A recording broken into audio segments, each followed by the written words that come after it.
We have always viewed ourselves as something of an insurgent, but we have increasingly found ourselves as the incumbent, particularly in the United States. The strength of our U.S. business is significant and gaining increased momentum. In the 12-month period that ended on June 30th, 2019, we generated $223 million in revenue from our customers in the United States, including leading industrial enterprises across the country as well as defense and intelligence agencies. 3 years later, in the 12-month period that ended on June 30th, 2022, the amount of revenue we generated from our U.S. business rose to $1.04 billion, representing a 67% compound annual growth rate. The shift in our business and the increasingly broad adoption of our software in the United States has been driven by the unrivaled willingness of American institutions to innovate and adapt. We generated $563 million, for example, through the first half of this year in the U.S. market alone, nearly 5 times the amount of revenue that we generated in the United States in the same period 3 years ago in 2019.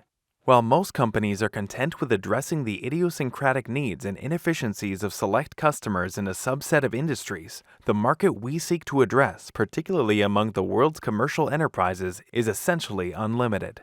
And we have now captured more of the market than any other company in the world. This is not simply about software. The construction of our world's artificial intelligence infrastructure and systems, which are used by special forces to target terrorists, for example, implicate the most intimate and challenging issues of public life, including the need to guard the rights of the individual against the power of the state. The stability of the often fragile democratic experiment also requires results and execution from institutions, including both industrial enterprises and government agencies, and those institutions require effective software in order to function and serve the public. The development of our software is not intended to merely magnify in a linear and direct fashion the output of human labor. Instead, our software aspires to augment the productive power of the human mind, indulging in rather than resisting its idiosyncrasies and means of making sense of the world.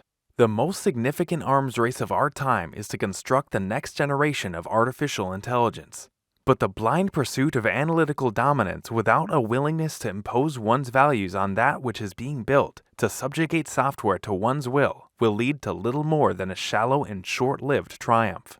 Our world's most vital institutions in both the commercial and defense sectors will not survive without the right software, and we are building it.